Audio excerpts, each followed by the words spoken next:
ሰላም ሰላም ዩናይትዳውያን እንዴት ናችሁ? ቤተሰቦቻችን እንኳን ደስ አላችሁ። ትላንት እንግዲህ የትንፍጩ እና ዱቄቱን አምጪው አይነት ነገር ነው እና 3 ነጥቡ እንደምንም ተገኝቷል። ትላንት የተገኘውን 3 ነጥብ ድል እያጣጣምን ጠንካራ ጎናችንን ትላንት ይሄ ውጤት እንዴት ሊመጣ ቻለ፣ እነማን መሞገስ አለባቸው የሚሉትንና በጣም ወሳኝ የሆኑ ቶኪንግ ፖይንቶች አሉ። እነኚህ ከትላንቱ ጨዋታ በኋላ የታዘብናቸውን መወያያ ነጥቦች እናነሳለን። ስለ ቲማችን እናወራለን። ይህን ስል ግን ደግሞ የዩናይትድን ድክመት እንዲሁ አሁንም ተቀርፏል እያልኩ አይደለም። እናወራበታለን። ትላንት ክሪስታል ፓላስ ላይ ድክመት አላሳየንም ማለት አይደለም። ድክመት አሳይተናል። ይሄ ድክመት ቀጣይ ያሰጋናል። ምንድን ነው? እሱንም ነገር እንዲሁ ለማየት እሞክራለሁ። ቤተሰቦቻችን እንግዲህ ዩናይትድ አያችሁ፣ ይሄ ነው እየደገፍነው ያለው ቡድን። ማንቸስተር ዩናይትድ በስሜታችን ከፍታና ዝቅታ የሚጫወት ቡድን ሆኗል።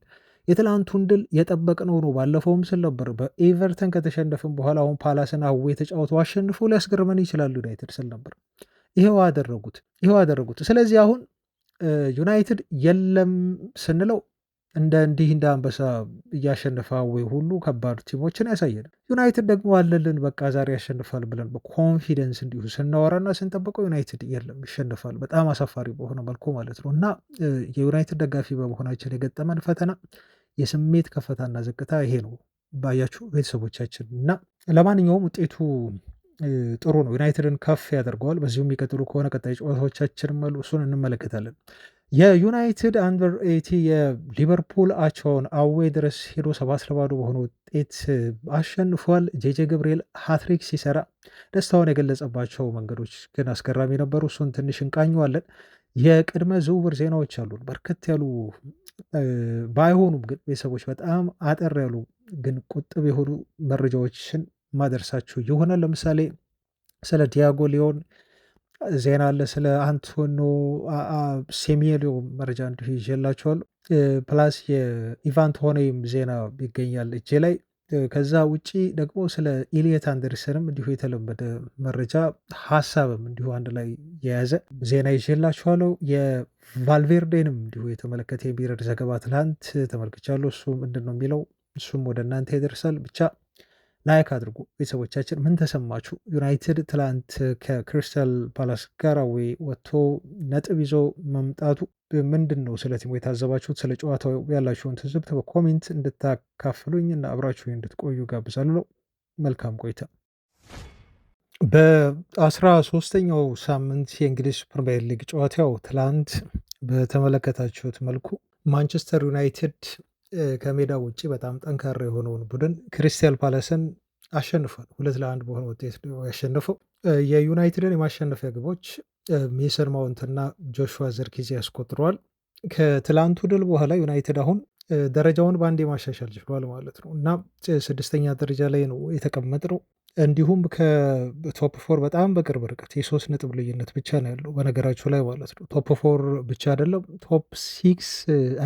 ቶፕ ስሪ ላይ ለመቀመጥ ዩናይትድ የ3 ነጥብ ልዩነት ነው ያለው ከቼልሲ እና ከአስቶን ቪላ ጋር ማለት ነው። እና የትላንቱ ድል በጣም ወሳኝ ነበር። ዩናይትድ እንደው ወደ አውሮፓ መድረክ ለመሳተፍ ወደዛ ደረጃውን እንዲሁ ይዞ ለማጠናቀቅ አንድ ስቴፕ ወደፊት የሄደበት ጨዋታ ነው ብዬ ነው እኔ በግሌ የምወስደው። ቤተሰቦች እናንተ በትላንቱ ጨዋታ ላይ የተሰማችሁን ሀሳብ አስተያየት በኮሜንት ላይ ማስፈር ትችላላችሁ። ስለ ጨዋታው እንደዚሁም ስለ ቡድኑ ያላችሁን ግመታ፣ የትላንቱን እንዲሁ እንቅስቃሴያቸውን በተመለከተ አጠቃላይ ስለ ዩናይትድ እንዲሁ ወደፊት ጨዋታዎችን እናነሳለን። ዋና ዋና ነጥቦች እንደው ማንሳት ያለብን በድሉ ግን እንዲሸፍንብን እኔ የማልፈልጋቸውም አንዳንድ ነጥቦች አሉ፣ ድክመቶች፣ እነሱንም እናነሳለን በደንብ። አሁንም ዩናይትድ ድክመት ያለበት ቡድን ነው እውነት ለመናገር ቤተሰቦቻችን። ዛሬ በጣም ግልጹን ነው የምናወረው እና ድሉን እናጣጥማለን። ዩናይትድ በማሸነፉ በጣም ደስ ብሎናል። ችግሮቻችንንም በዛው አብረን የምንገልጽ ነው የሚሆነው ከጥንካሬዎቻችን ጎን ለጎን ማለት ነው። እና ዩናይትድ ወደ አውሮፓ መድረክ ለመመለስ ወይንም ደግሞ ቶፕ ስሪ ውስጥ ገብቶ ለማጠናቀቅ በ3 ነጥብ ብቻ መራቁ ከትላንቱ ድል የምንወስደው በጣም ትልቁ ነገር ነው። ግን በጣም ብዙ የሆኑ ፖዘቲቭ ነገሮች ነበሩ ትላንት። 3 ነጥብ መገኘቱ ብቻ አይደለም። ለምሳሌ አንደኛው ጆሹዋ ዘርክዚ ነው። ዘርክዚ በፕሪሚየር ሊጉ ላይ ዩናይትድ ጎል ካስቆጠረ 365 ቀናት ሆነዋል። ይህን ታምናላችሁ? በጣም የሚያስገርሙ የፕሪሚየር ሊግ ጎል ዲሴምበር 1 ላይ 2024 ማንቸስተር ዩናይትድ ኤቨርተንን ሲያሸንፍ ነበር ዘርክዚ የመጨረሻ ጎሉን ለዩናይትድ በፕሪሚየር ሊጉ ማስቆጠር የቻለው እና ትላንት ከ300 ኦልሞስት 65 ቀን በኋላ አንድ ዓመት በሉት ተጫዋቹ ጎል ማስቆጠሩ በጣም ጥሩ ይመስለኛል። ምክንያቱም በባለፉት ጨዋታዎች ላይ ሻርፕ አልነበረም። ዘርክዚ ላይ መፍረድም ይከብዳል። ለምን ብትሉ ልጁ በርካታ ጨዋታዎችን ሳያደርግ ነው የቆየው። ስለዚህ ፊትነሱ ላይ ችግር መኖሩና ሻርፕ አለመሆኑ የሚጠበቅ ነው ማለት ነው። የትኛውም ተጫዋች የመጫወት እድል ሲያገኝ ነው በየሳምንቱ ሻርፕ ሊሆን የሚችለው እና ዘርክዚ ይሄ ችግር ነበረበት።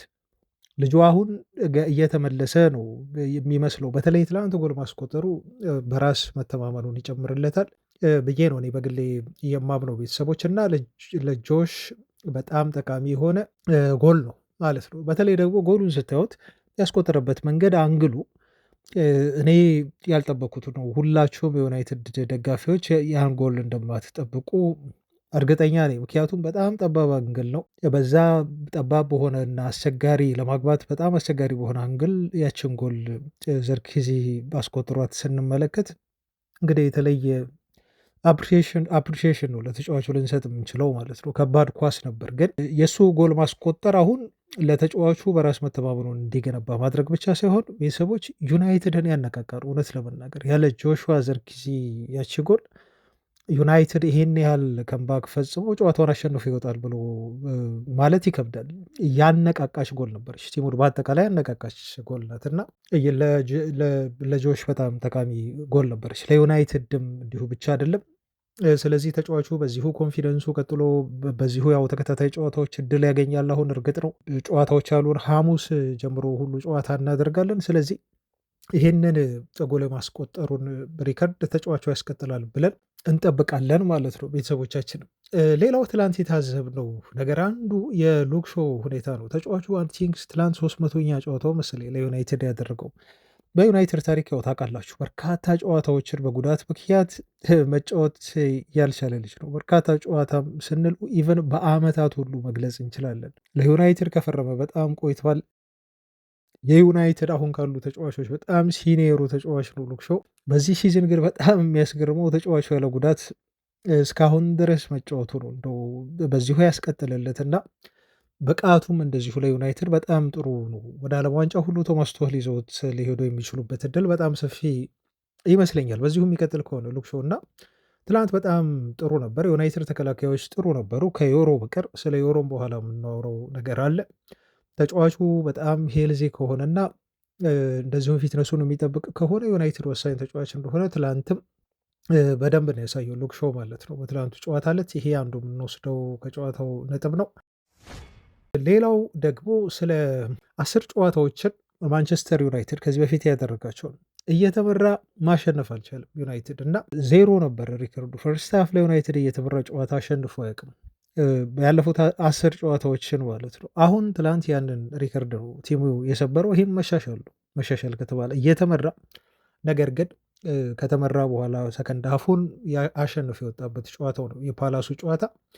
ፕላስ 4 ተከታታይ አዌ ጌሞችን ዩናይትድ አልተሸነፍም። ሊቨርፑልን አሸነፍን አዌ 2-1 በሆነ ውጤት።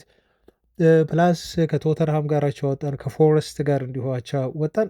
ትላንት ደግሞ ክሪስታል ፓላስን እንዲሁ ማሸነፍ ቻለን ማለት ነው። ይህም ጥሩ ነገር ነው።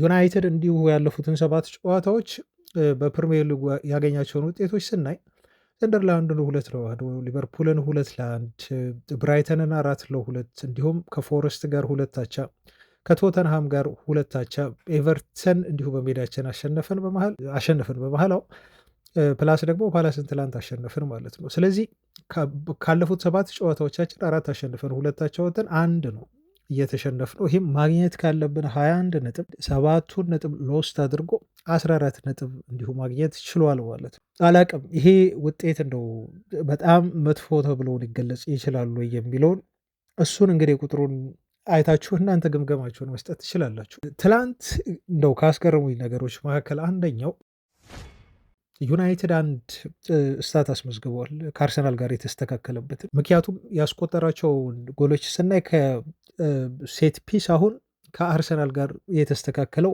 10 ከ10 ሆኖ ነው ማለት ነው። 10 ሴት ፒስ ጎሎችን በማስቆጠር ከፔናልቲ ውጭ ማለት ነው። ቤተሰቦቻችን ዩናይትድ አንደኛ ነው፣ አርሰናልም እንዲሁ ሁለተኛ ነው በእኩል 10 ማለት ነው። ቼልሲ 8 አስቆጥሯል፣ ክሪስታል ፓላስ 7 አስቆጥሯል ማለት ነው። ይሄ ነገር ዝም ብሎ እንዳልመጣ መታዘብ ይቻላል። ሩበን አሞሪም ከጨዋታው በኋላ የተናገረው ነገር ይሄንን ነው። ሴት ፒስ ጎሎችን ማስቆጠር በፕሪሚየር ሊጉ በተለይ በጣም ወሳኝ ነገር ነው እና ሴት ፒስ ላይ ካልሰራህ በየጊዜው እኛ ጠንክረን እየሰራን ነው። ሁል ጊዜም ቢሆን የሴት ፒሶች ልምምዶች አሉ። እነኝን ልምምዶች በደንብ ስንሰራባቸው ቆይተናል ብሏል አሞሪም እና ያ ደግሞ ውጤት እያመጣ ነው ብሎ ነው እሱ የገለጸው እና ዝም ብሎ ዩናይትድ እያስቆጠራቸው ያሉ ይሄ በድንገት የመጡ ጎሎች አይደሉም። ሆን ተብሎ ተሰርቶበት በስልጠና ላይ እየመጡ ያሉ ጎሎች ናቸው ብሎ ነው ሩበን አሞሪም እንዲሁ የገለጸው ማለት ነው። ከሴት ፒሱ ጋር በተገናኘው ብሩኖ ፈርናንዴዝ ቅጣት ምት ታውቃላችሁ ትላንት እንዲሁ 2 አሲስቶችን አድርጓል። ብሩኖ ፈርናንዴዝ ሁል ጊዜ እንደምለው ዩናይትድ ጥሩ ከተጫወተ ብሩኖ ፈርናንዴዝ ጥሩ ከተጫወተ ዩናይትድ በጣም ጥሩ ይጫወታል ማለት ነው። ብሩኖ ፈርናንዴዝ ከታመመ ሜዳ ላይ እንቅስቃሴው ጥሩ ካልሆነ በተደጋጋሚ የምለው ነው ዩናይትድም ይታመማል። ይሄ የሚያሳያቸው ዩናይትድ ኢንጂን እንደሆነ ነው። በብሩኖ ፈርናንዴዝ ላይ ዩናይትድ በጣም ጥገኛ ነው። እሱም ሙዲ ከሆነ እና በጣም በእርጋታ በሰከነ መንፈስ የሚጫወት ከሆነ ያለውን ቴምፐር ተቆጣጥሮ ልጁ ቲሙ ውጤት ይዞ እንዲወጣ ማድረግ ይችላል። ምንም ጥያቄ የለው። ብሩኖ በሚነጫነጭባቸው ጨዋታዎች ዩናይትድ ይነጫነጫል። ብሩኖ ጥሩ ባልሆነባቸው ጨዋታዎች ዩናይትድ በጣም ስትረግል ነው የሚያደርገው እና ትላንት የዚህ ተጫዋች አስተዋጽኦ ለዩናይትድ ድል ምን ያህል ወሳኝ እንደነበረ በቅጣት ምቷን አይተናል። እንዲሁ በሌላው በጆሹዋ ጊዜ አሲስት እንደዚሁም በአጠቃላይ በጨዋታው ላይ በነበረው እንቅስቃሴ ይህን መታዘብ ችለናል ማለት ነው። ግን ያቺ የቅጣት ምትዋጎል በጣም አስገራሚ ነበረች። አሲስቷም እንደው ሴት ያደረገባት መንገድ ለሜሰን ማውንት እና ሜሰን ማውንት ደግሞ እንዲሁ ክፍተት ቀዳዳ አይቶ ያስቆጠረባት ኳሷን መንገድ ለብሩኖ ፈርናንዴዝ አድናቆት እንድንችለው ነው የሚያስገድደን ማለት ነው። በዩናይትድ ታሪክ ደግሞ የፖርቹጋላዊ ተጫዋች በነገራችሁ ላይ 56 ያህል አሲስቶችን በማድረግ በፕሪሚየር ሊጉ ብዙ አሲስት ያለው ተጫዋች ሆኗል ማለት ነው። ለዩናይትድ በዩናይትድ ታሪክ አራተኛው ብዙ አሲስት ያደረገ ተጫዋች ሆኗል። ፖል ስኮልስን ነው የበለጠው። ትላንት 55 ፖል ስኮልስ አሲስት ሲያደርግ ብሩኖ ፈርናንዴስ ትላንት 56ኛውን ነው አሲስት ማድረግ የቻለው። በዩናይትድ ታሪክ ከፍተኛ አሲስተሮች ለምሳሌ ሪያን ጊግስ 162 አሲስት አለው። በጣም ብዙ ነው። ብሩኖ እዚህ ላይ የሚደርስ አይመስለኝም። ቤተሰቦቻችን ዋይኒ ሩኒ 93 ነው። አላቅም፣ ምናልባት የዋይኒ ሩኒን አሲስት ሪከርድ ሊጋራ ወይ ሊሰብር የሚችልበት እድል አለ። ለቀጣዮቹ ዓመታት ግን በዩናይትድ ቤት መቆየት ይኖርበታል። ይሄን ለማድረግ ዴቪድ ቤካም 3ኛ ነው፣ 88 አሲስት አለው። ዴቪድ ቤካምም ላይ የማይደረስ አሲስት ቁጥር አይደለም።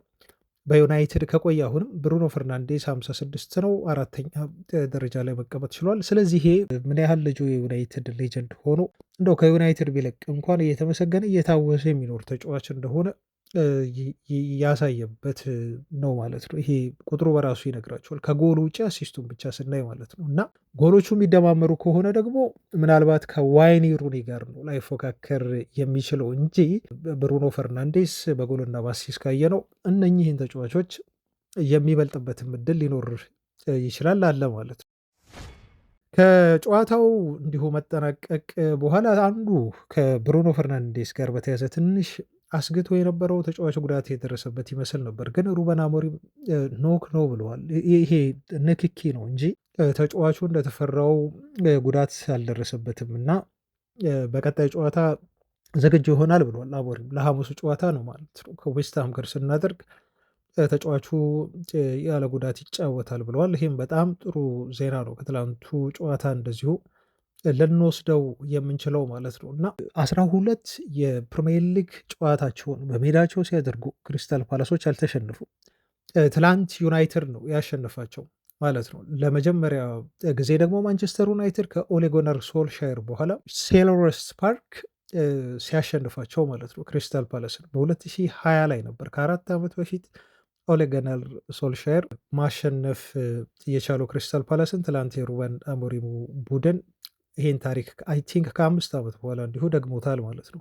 አሁን እነኚህ በጣም ፖዘቲቭ የሆኑ ነገሮች ናቸው ከትላንቱ ጨዋታ የታዘብናቸው። ሌላም አንድ እንደው እዚህ ጋር ልጨምር፣ የ81ኛው ደቂቃ ላይ የዩናይትድ ደጋፊዎችን በብዛት ያስደሰተ ብቻ የዩናይትድ ተጫዋቾችን ሁሉ ሳይቀር ደጋፊዎችን ብቻ አይደለም ያስደሰተ ቅያሬ ተፈጸመ። ይሄም በ81ኛው ደቂቃ ላይ ማርቲኔዝ ተቀይሮ ወደ ሜዳ ገባ እና ተጫዋቹ ከፌብርዋሪው 2 ጀምሮ እስካሁን ድረስ ለቡድኑ የኤሲኤል ጉዳት ከገጠመው በኋላ ላለፉት 9 ዓመታት ጉዳቱን ሲያስታምም የቆየው ማርቲኔዝ ተቀይሮ ወደ ሜዳ የገባበትና ጨዋታውን ያደረገበት ሆኗል ማለት ነው። 10ሩን ደቂቃ ትላንት ኦልሞስት ተጫውቷል። ፌብርዋሪ 3 2025 ላይ ተጫዋቹ ይሄ ከባድ የሆነ የኤሲኤል ጉዳት የደረሰበት በተመሳሳይ ዩናይትድ ከክሪስታል ፓላስ ጋር በተጫወተበት ጨዋታ ነው። የሚያስገርም ሁኔታ ትላንትም ከፓላስ ጋር ባደረግነው ጨዋታ ነው ማለት ነው ሊቻ ወደ ሜዳ ከጉዳቱ አገግቦ የተመለሰው እና በጣም አስቸጋሪ የሆኑ 9 ወራትን አሳልፈዋል። ለዛም ይመስላል በርካታ ዩናይትድ ተጫዋቾች ተጫዋቹ ተቀይሮ በመግባቱ ደስታቸውን የገለጹት። በተለይ ሜሰን ማውንት ተጫዋቹን አቅፎ ነበረ ደስታውን በግል እንዲሁ ለየት ባለ መልኩ ሲገልጽ የነበረው ያውቀዋል። ብዙ ጊዜ ከዩናይትድ ጋር በጉዳት ተገሏል ልጁ እና በዚህ ያህል ደረጃ ረዥም ጊዜ ተገሎ በጉዳት ቆይቶ ወደ ሜዳ መመለስ ምን ያህል ጠንካራ የሆነ ስነ ልቦና እንደሚጠይቅ የተረዳው ሜሰን ማውንትን እንደዚሁ ለተጫዋቹ እንኳን ደስ አለህ ብሎታል። ሁሉም የዩናይትድ ተጫዋቾች ደጋፊዎችም ሊቻ በመመለሱ በከፍተኛ ደረጃ ደስታ ተሰምቶናል ማለት ነው። በጣም ጥሩ የምንለው ነገር ነው። ከትላንቱ ውጤት ባሻገር የሌኒ ዮሮን ነገር ደግሞ እንመልከት እና ሌኒ ዮሮ ትላንትና ተቀይሮ ወጥቷል ከ50ኛው ደቂቃ በኋላ። ይሄ ተጫዋች ፔናልቲ ትላንት የተሰጠው በሱ ምክንያት ነው፣ እሱ በሰራው ጥፋት ምክንያት ነው ማቴታ ላይ ቲንክ እና ዮሮ እንደው የትላንት ያቺ ያላግባብ የሆነች ፔናልቲ ብቻ ተጫዋቹ ማስገኘቱ አይደለም ዩናይትድ ላይ የሰሞኑ ብቃቱም ልጁ ጥሩ አይደለም። ትንሽ ስታዩት ግራፉ እየወረደ መጥቷል። ሌኒ ዮሮ ጥሩ አልነበረም። ልጁ ግን ታዲያ ተቀይሮ በወጣበት ሰዓት ሀዘኑን የገለጸበት መንገድ እንዳዘነ ያስታውቃል። በጣም አቀርቅሮ ነበር የተቀመጠው ተቀያሪ ወንበር ላይ መከፋቱ እንደዚሁ ይታወቅ ነበር። አይ ቲንክ በፐርፎርማንሱ ይመስለኛል በዚህ መልኩ የተከፋው። አሰልጣኙም በጊዜ ቶሎ ቀይሮታል እና ደግሞ በጣም ጥሩ ፐርፎርም አድርጓል። ድሮ በሚታወቅበት ቦታ ላይ የተሰለፈው ናዝራዊ በራይት ሴንተር ባክ ሚናነት ማለት ነው በጣም ጥሩ ፐርፎርም አድርጓል። ትላንት የዩናይትድ ተከላካዮች ከዮሮ በስተቀር በጣም ጥሩ ናቸው። ዊንግ ባኮቹ በተለይ ዳሎት ማለት ነው ይሄን ማንሳት ይኖርብናል። ሁል ጊዜ መጥፎ ሲጫወት መውቀስ ብቻ አይደለም፣ ጥሩ ሲሆንም ማመስገን ያስፈልጋል ተጫዋችን እና ዮሮ የትናንቱ ጨዋታ ብቻ አይመስለኝም የሩበን አሞሪም ምክንያት ስህተቶችን ሲሰራ ነበር ከዚህ በፊትም በጣም ቤስት የሆነ አቋሙ ላይ ዮሮ አልነበረም እና ከጨዋታው መጠናቀቅ በኋላ ኢንስታግራም አካውንቱን እንደዚሁ በጥቁር ፕሮፋይል ቀይሮታል። ልጁ እንትን ላይ ነው አሁን የሆነ የጥፋተኝነት ስሜት እየተሰማው ነው የሚገኘው እና አቋሙ መውረዱ እና በዛ መልኩ ደግሞ ጥፋት መስራቱ ትንሽ ተች ያደረገው ነው የሚመስለኝ። ቤተሰቦች ግን ይሄ ልጅ ገና 20 ዓመቱ ነው። ሪዮ ፈርዲናንድ ማበረታቻ ሰጥቶታል፣ አይዞ ጠንክር ብሎታል። አምና ምን ያህል ለዩናይትድ እንደታገለ ገና በ19 ዓመቱ በጣም ቤስት የሆኑ ፐርፎርማንሶችን እንዳሳየን ታውቃላችሁ። እና አንዳንድ ጊዜ ያጋጥማል፣ የትኛውም ተከላካይ ስህተት ይሰራል። በጣም ትልልቅ ተከላካዮች ሁሉ ስህተት እኮ ይሰራሉ፣ ይንሸራተታሉ። እንዲሁ ተጫዋችን ኳስ ማስጣል አቅቷቸው ፔናልቲ ፋውል ሲሰሩ ቲማቸውን ሲጎዱ እናያለን። እና ይሄ ልጅ እኔ አንድ የተሰማኝ ነገር ምንድን ነው በጣም ፊል አድርጓል እና ይሄ ደግሞ መጥፎ ነገር ነው ብዬ አላስብም። ስህተት በመስራቱ ተበሳጭቷል። ስህተት በመስራቱ ተጫዋቹ የተጸጸተ ነው የሚመስለው። ተጫዋቹ ለምን እዚህ ፎርም ላይ እንደተገኘ ራሱ ግልጽ የሆነለት አልመሰለኝም። ነገር ግን ደግሞ ይመለሳል። ይሄ ፓርት ኦፍ ላይፍ ነው ማለት ነው። በቃ ይሄ አንድ የእግር ኳስ ተጫዋች የሚያልፍበት መንገድ ነው እና ሲመለስ ልጁ ይበልጥ ጠንክሮ እንደሚመለስ ደግሞ በጣም እርግጠኛ ነኝ። የቡድን አጋሮቹ ይረዱታል። ልክ ጨዋታው እንደተጠናቀቀ ሜሰን ማውንት ነው በእንደዚህ አይነት ነገር በነገራችሁ ላይ በጣም አደንቀዋለሁ ሜሰን ማውንት።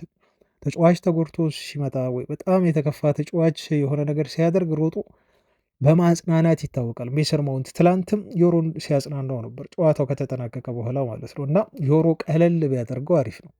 ይህን ያህል ፕሮፋይል ጥቁር የሚያስደርግ በጣም ከባድ ስህተት አልሰራም ወይ አውሮፓ ሻምፒዮንስ ሊግ ላይ ዩናይትድ ፋይናል ተጫውቶ በሱ ምክንያት ዩናይትድ ፔናልቲ ተሰጥቶበት ተጫዋቹ ዩናይትድ ሻምፒዮንስ ሊጉን አላጣም።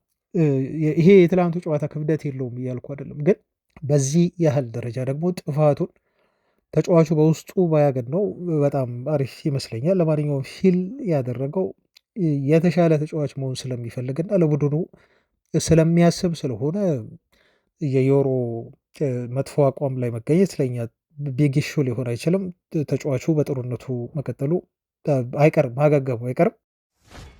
በአጠቃላይ ትላንት እንግዲህ ከጨዋታው የወሰድናቸው በጣም ፖዘቲቭ የሆኑ ነገሮች ናቸው። ፖዘቲቭ ነው የሆኑ ነገሮች ምክንያቱም የሶስት ነጥብ እንግዲህ መጥፎ የለውም ቤተሰቦቻችን። አሁን ደግሞ የሪያሊቲ ቼክ ቶክ እናድርግ በጣም ለአጭር ደቂቃ። ዩናይትድ ኦፍኮርስ አሸንፏል። አዎ አሸንፏል። ግን ዩናይትድ አሁንም ችግር ያለበት ቡድን ነው። ይሄን ማስመር ያስፈልጋል። ፈርስት ሃፉን ተመልከቱ። ፈርስት ሃፉ በቃ ዩናይትድ ልክ እንደ አምናው ሁሉ ክሪስታል ፓላስን ማሸነፍ የማይችል ቲም እንደሆነ ይሸት ነበር። ፈርስት ሃፉ ቶታሊ ክሪስታል ፓላሶች በጣም ዶሚኔት አድርገውናል። መምራታቸው ብቻ አይደለም ብዙ የጎል ዕድሎችን ፈጥረዋል እና ዩናይትድ ከምባክ የሚያደርግ ሁሉ አይመስልም ነበር። ምክንያቱም ከዚህ በፊት ያየነው ነገር ምንድን ነው? ቤተሰቦች ትሬንዱ ቲሙ እየሄደበት ያለው መንገድ ፈርስት ሃፍ ቤስት ይሆናል። ሰከንድ ሃፍ ላይ ዩናይትድ እየቀዘቀዘ እየደበዘዘ ይሄዳል ማለት ነው። ስለዚህ እኔ ያን ጨዋታ እየተመለከትኩ ዩናይትድ እንደው ሰከንድ ሃፍ ላይ በዚህ ደረጃ ያገግማል ብዬ ለማሰብ ከብዶኝ ነበር።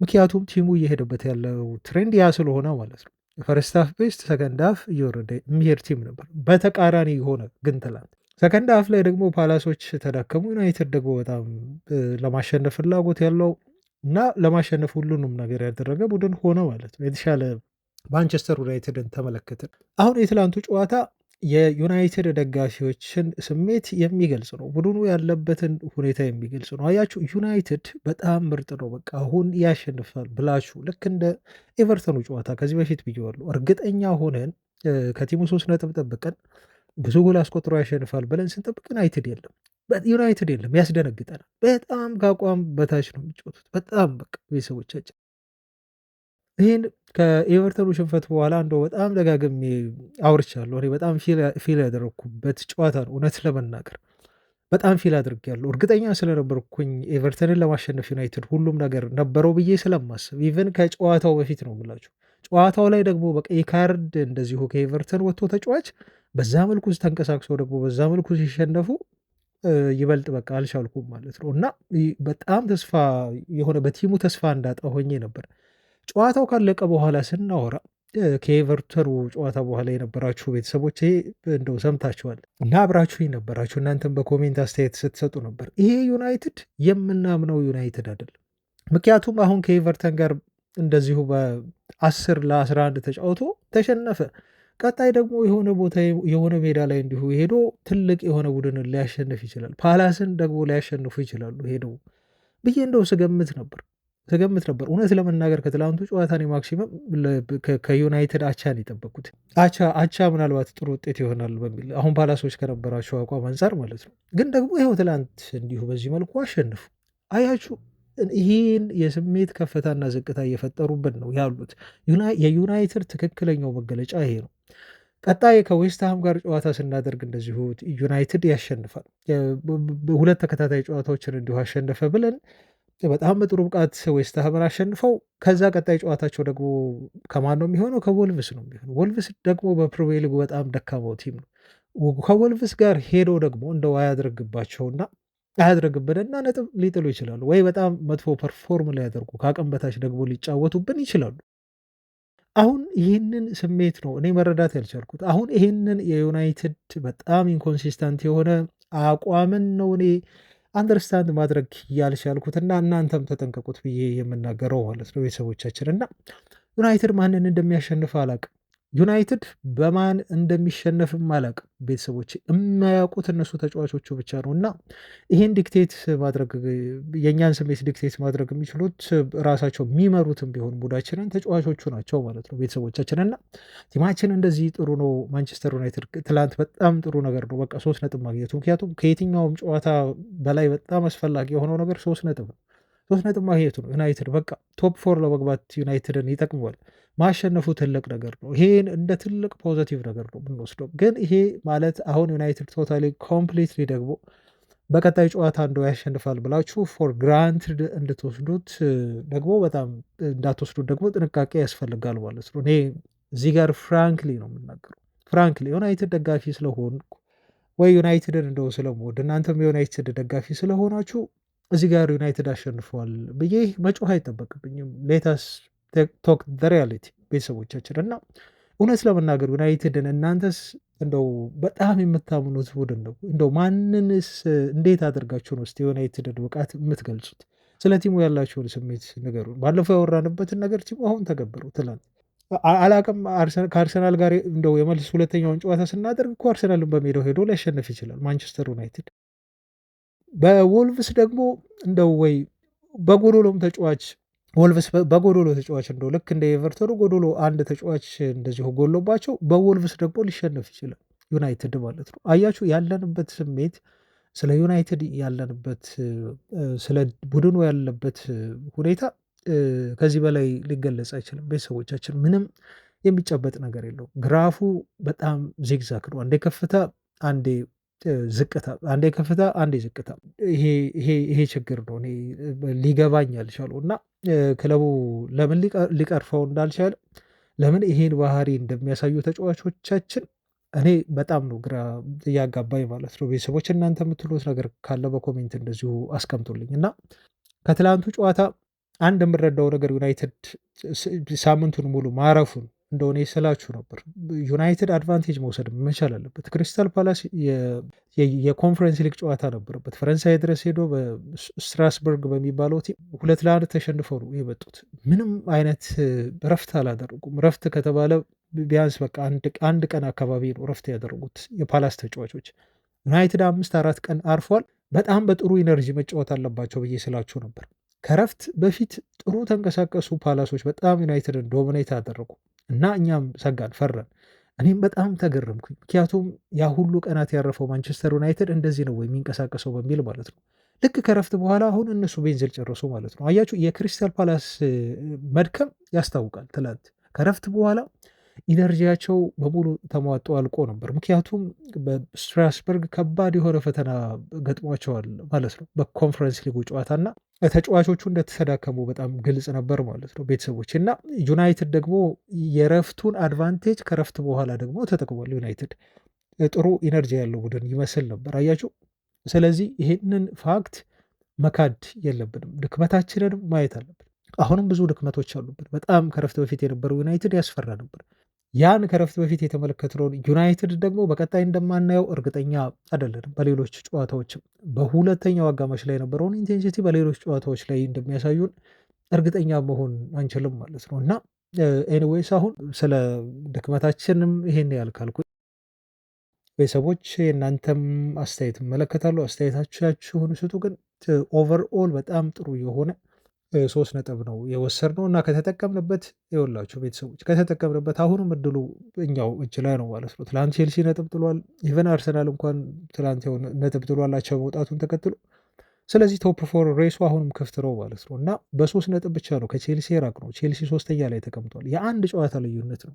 ዩናይትድ ያለውን ተከታታይ ጨዋታዎች ደግሞ አሁን ብታየው እንደው በእንግሊዝ ፕሪሚየር ሊግ አሁንም ደግሜ ይናገራሉ ቀላል የሚባል ቡድን የለም። ግን ቡድኑ ተከታታይ ጨዋታዎችን አሸንፎ አሁን ቀጣይ ከምናደርጋቸው 6 ጨዋታዎች በነገራችሁ ላይ 4ቱን ኦልድ ትራፎርድ ላይ እናደርጋለን። 2ቱን ነው አዌይ የምንወጣው። አንዱ ከአስቶን ቪላ ጋር ነው፣ አንዱ ከወልቭስ ጋር ነው እና አስቡት እስቲ ወልቭስን ኢቨን አዌይም ሜዳችንም ላይ ማሸነፍ እንችላለን አለ 2 ተከታታይ ጨዋታ ማለት ነው። ከወልቭስ 6 ነጥብ መውሰድ እንችላለን። እርግጠኛ መሆን አልችልም። አሁን ስለ ዩናይትድ እርግጠኛ መሆን አልችልም። በየጨዋታው ላይ ጨዋታዎቹን እያየን ስለ ዩናይትድ እናውራ እንጂ ከ6 ጨዋታ ይህን ያህል ነጥብ ዩናይትድ ሊሰበስብ ይችላል ወይ መሰብሰብ አለበት ብዬ በእርግጠኝነት የማወራው ነገር አይደለም። ግን ከቀጣዮቹ 6 4 ኦልድ ትራፎርድ ላይ ናቸው። ወልቭስን ደግሞ አዌ ነው። ዩናይትድ ነጥብ ሊያገኝበት የሚችል ነው። ትንሽ የሚያሰጋው የአስቶን ቪላ ጨዋታ ነው። በነገራችሁ ላይ ከዚህ በፊትም የክሪስታል ፓላስን ጨዋታ ትንሽ ያሰጋናል ብዬ ነበር። ግን ቡድኑ በተቃራኒ የሚሄድ ቲም ሆነ ስትጠብቁት የለም ስትሉት ደግሞ ዩናይትድ ይኸው እንደ ትላንቱ ውጤት ያሳያቸዋል ማለት ነው። ለማንኛውም ቀጣይ ጨዋታዎቻችን ላይ ደግሞ እስቲ ምን እንደሚያሳዩን አብረን እናያለን። ቀጣይ ጨዋታችን ሐሙስ ነው። ሐሙስ ከዌስትሃም ጋር እንጫወታለን። በነገራችሁ ላይ በዌስትሃሙ ጨዋታ ላይ ሉካስ ፓኩዌታ በተመለከተው ቀይ ካርድ ምክንያት በኦልድ ትራፎርድ ዩናይትድን ቀጣይ ሐሙስ እንደማይገጥም ተረጋግጧል። ይህም ጥሩ ዜና ከሆነ ይህን መውሰድ እንችላለን። ከትላንቱ ጨዋታ ወጣ እንበልና ደግሞ ሌሎች በርከት ያሉ መረጃዎች አሉኝ። አጠር አጠር አድርጌ እሱን ላድረሳችሁ በፍጥነት ቤተሰቦች። በትላንቱ ጨዋታ ላይ ብዙ ነገር ፈጀን፣ ብዙ ጨዋታውን ተመለከትን። ግድ ነው፣ ወቅታዊም ነው እና በጣም ወሳኝም አስፈላጊም ድል ነው እና ማውራት ያለብንን ነገሮች በሙሉ አውርተናል ብዬ አስባለሁ። ዩናይትድ አንድ ኤቲ ጋር በተያያዘ በነገራችሁ ላይ ሊቨርፑልን አዌ ወጥተው የዩናይትድ ታዳጊዎች 7-0 በሆነ ውጤት አሸንፈዋል። በሊቨርፑል ሜዳ ነው እንግዲህ ያሸነፉት። ታዲያ አዲሱ ነገር ምንድን ነው ካላችሁ ሰሞኑን ከዋናው ቡድን ጋር ልምምድ ሲሰራ የቆየው ጄጄ ገብርኤል ሃትሪክ ሰርቶባቸዋል ሊቨርፑል ላይ እና ሰለብሬት ያደረገበት መንገድ ልጁ ምን ያህል በዚህ እድሜው ታሪክ እያወቀ እንደመጣ እና ደስታውን የገለጸባቸው መንገዶች በአጠቃላይ አንደኛ ብሪያን ምቡሞ ሊቨርፑል ላይ ሜዳቸው ላይ እንዲሁ ጎል አስቆጥሮ ደስታውን የገለጸበት መንገድ አንዱ ነው። በአንፊልድ ማለት ነው። ይህን ደስታ አገላለጽ ገለጸ። ፕላስ ደግሞ አንድም ጎል እንደዚሁ ካስቆጠረ በኋላ አይዛክ ደስታውን የሚገልጽበት መንገድ አለ። እሱን ሞክ ለማድረግ ይመስላል በሱ መንገድ እንዲሁ ደስታውን ገለጸ ማለት ነው እና ጄጄ ገብርኤል አስደናቂ ብቃቱን እንዲሁ አስቀጥሏል። ሃትሪክ ሰርቶ የምንጊዜም ባላንጣችን ሊቨርፑል ታዳጊዎችን አሳፍሮ ነው በሜዳቸው 7-0 እንዲሸነፉ ያደርገው እና ቲሙ በጣም አስገራሚ የሆነ አስደናቂ ቲም ይመስላል። እንደው በሰሞኑ የወጣ ግን ያልነገርኳችሁ ያላወራንበት ጉዳይ ነው ማለት ነው እና የዩናይትድ ታዳጊዎች የወደፊት ተሰጥኦአቸውን አውጥተው በዚሁ አሳድገው የሚቀጥሉ ከሆነ ዩናይትድ ጥሩ ተስፋ አለው። ጥሩ ታዳጊ ተጫዋቾች በቡድናችን ውስጥ አሉ፣ ታችኛው ላይ ማለት ነው። ለዛም ነው በዋናው ቡድን ውስጥ ልምድ የመስራት እድል የተሰጠው ራሱ ጄጄ ገብርኤልን ጨምሮ ገና በታዳጊ እና በትንሽ እድሜው ማለት ነው እና ይሄ ልጅ ምን ይባላል ቤተሰቦቻችን ያዝልቅለት ነው የሚባለው። አሁን እየጎለበተ እንደሆነ እየበሰለ እንደሆነ ፊዚካሉን አይታችሁ ያው የተፈጥሮም እድገት አለች።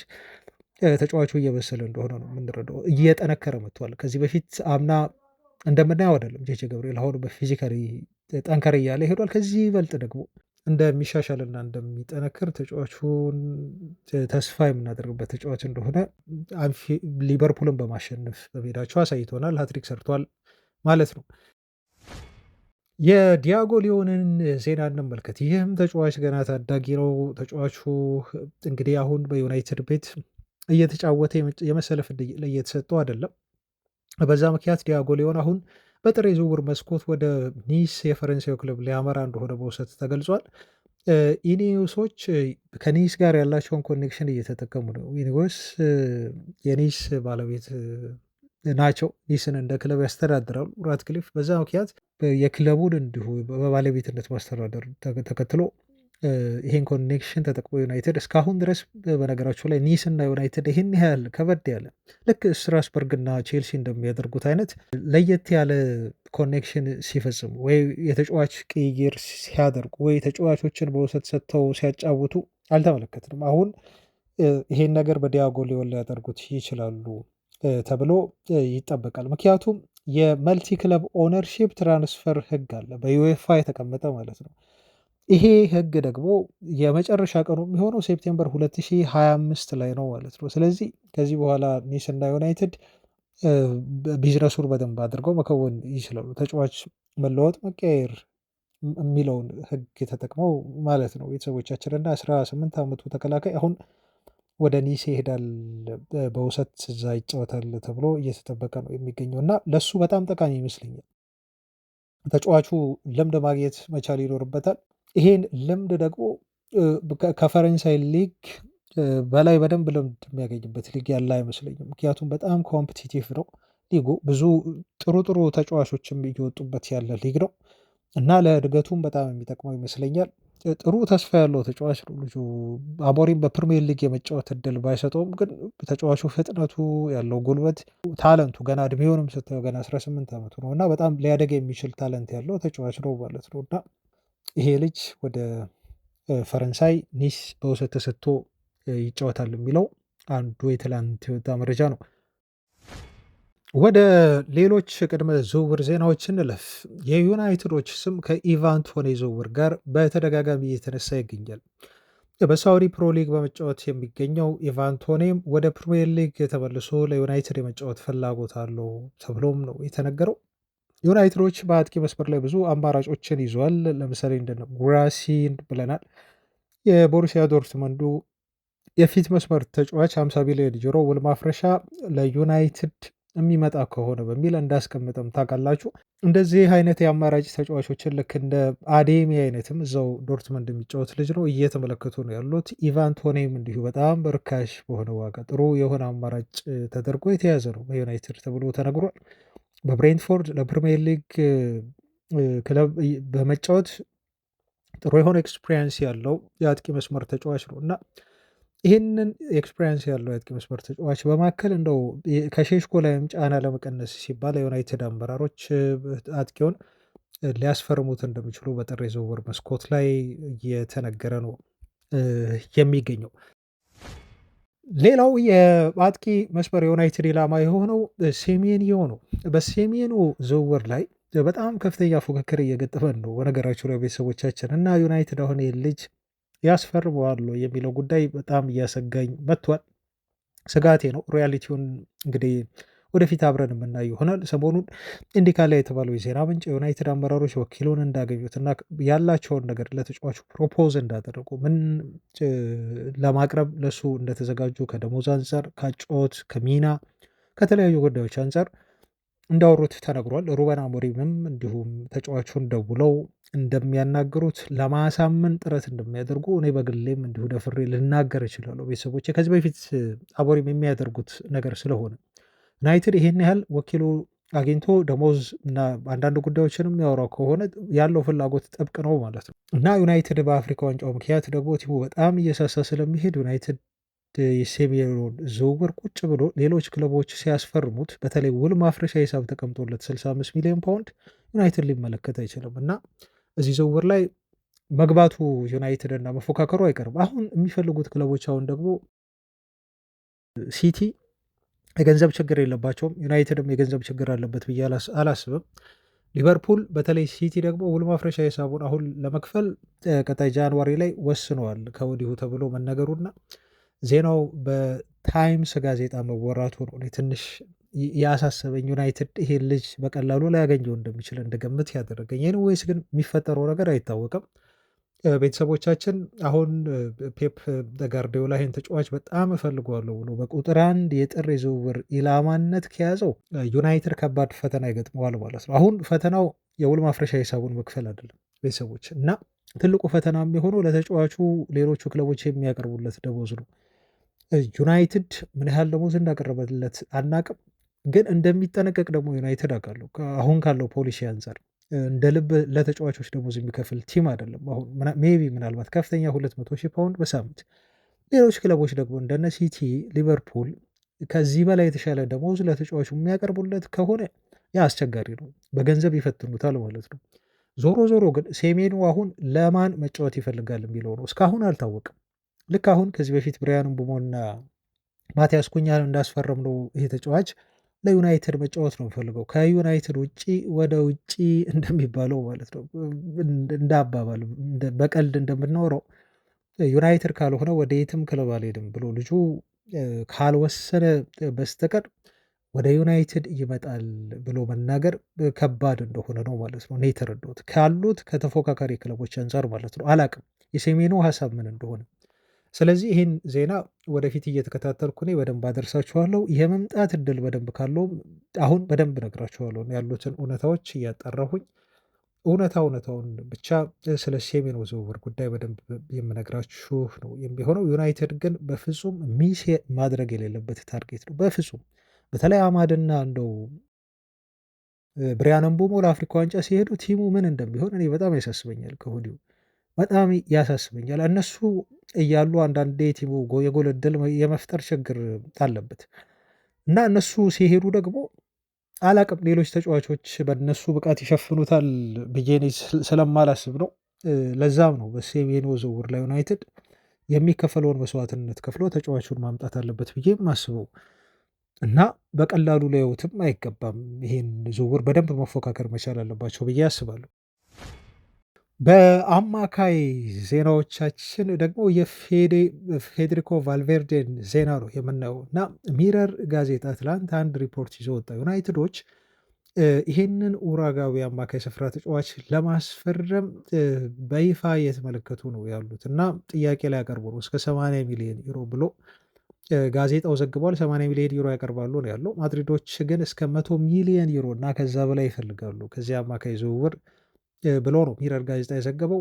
ማድሪዶች 100 ሚሊዮን ዩሮ ለመቀበል ተዘጋጁ ከተባለ ደግሞ ፍላጎት አላቸው ማለት ነው ለመሸጥ ልጁን እና ዩናይትድ አማካይ ይፈልጋል። ከዚህ በፊት ስሙ በተደጋጋሚ ተነስቷል። እሱ ብቻ አይደለም ከማድሪድ እንደ ኦርሌን ሸዋቤን የመሳሰሉ ተጫዋቾች ኤድዋርዶ ካማቪንጋ ሁሉ ስማቸው ሲነሳ ቆይቷል።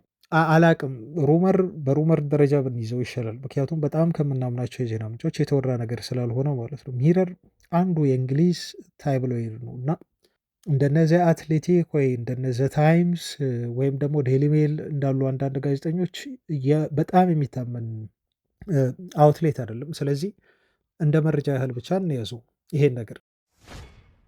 ለዩናይትድ ግን ሰሞኑን እነ ቤን ጃኮብስም እንደገለጹት ቁጥር 1 የአማካይ ስፍራ የዝውውር ኢላማ የሆነው አሁን ኢሊየት አንደርሰን ነው። ምንም ጥያቄ የለውም ቤተሰቦቻችን። እንደውም አንድ ግራፍ ሳይ ነበር።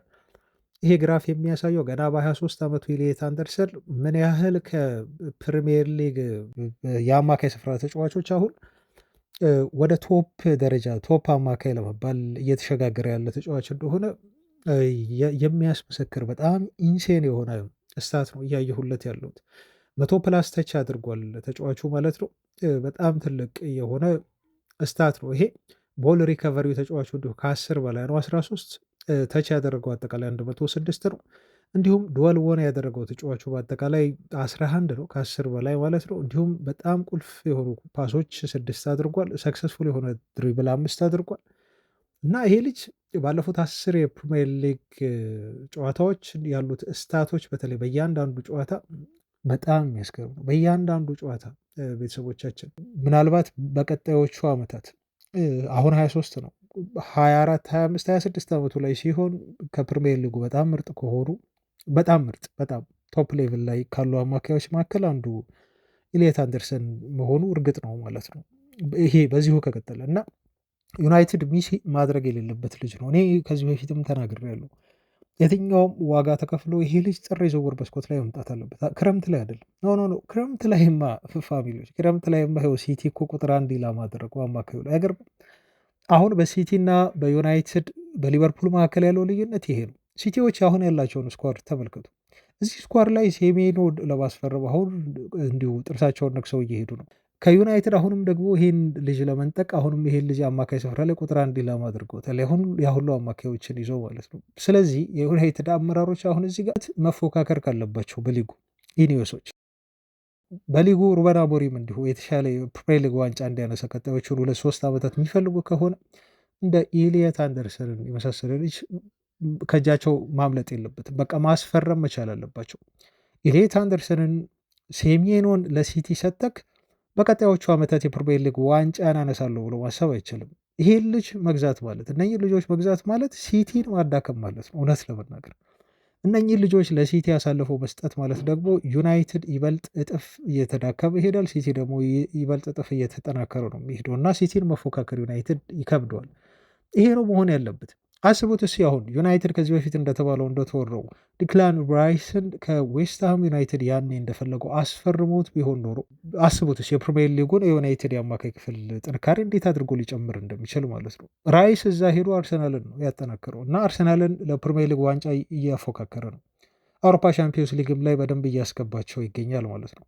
ራይስ እዚህ ዩናይትድ ቤት ውስጥ ፈርሞ ቢሆን ኖሮ ለአማካይ ክፍሉ ምን ያህል መፍትሄ ሊሆን እንደሚችል መገመት ትችላላችሁ። እና ተመሳሳይ ነገር ነው አሁንም ማለት የምፈልገው ኢሊየት አንደርሰን ሴሜኖ ከዩናይትድ እጅ መውጣት የለባቸው። ይሄ አመራሮቹ ማድረግ ያለባቸው ነገር ነው። ለዛ ነው የእነዚህ ሁለት ተጫዋቾች ወደ ሲቲ መሄድ የሲቲ ይበልጥ እጥፍ መጠናከር፣ የዩናይትድ ደግሞ ይበልጥ እጥፍ መዳከም ነው ብዬ የምገልጸው ማለት ነው። ቤተሰቦቻችን ለማንኛውም በእነኚህ ተጫዋቾች ዙሪያ የሚወጡ አዳዲስ ነገሮች ካሉ በቀጣይ ቀናት ስለምንገናኝ መረጃ ደርሳችኋለሁ። አብራችሁኝ ስለቆያችሁ ቤተሰቦች እጅግ ከልብ አመሰግናለሁ። ነገ በተለያዩ መረጃዎች እንገናኛለን። ሰላም ሁኑ።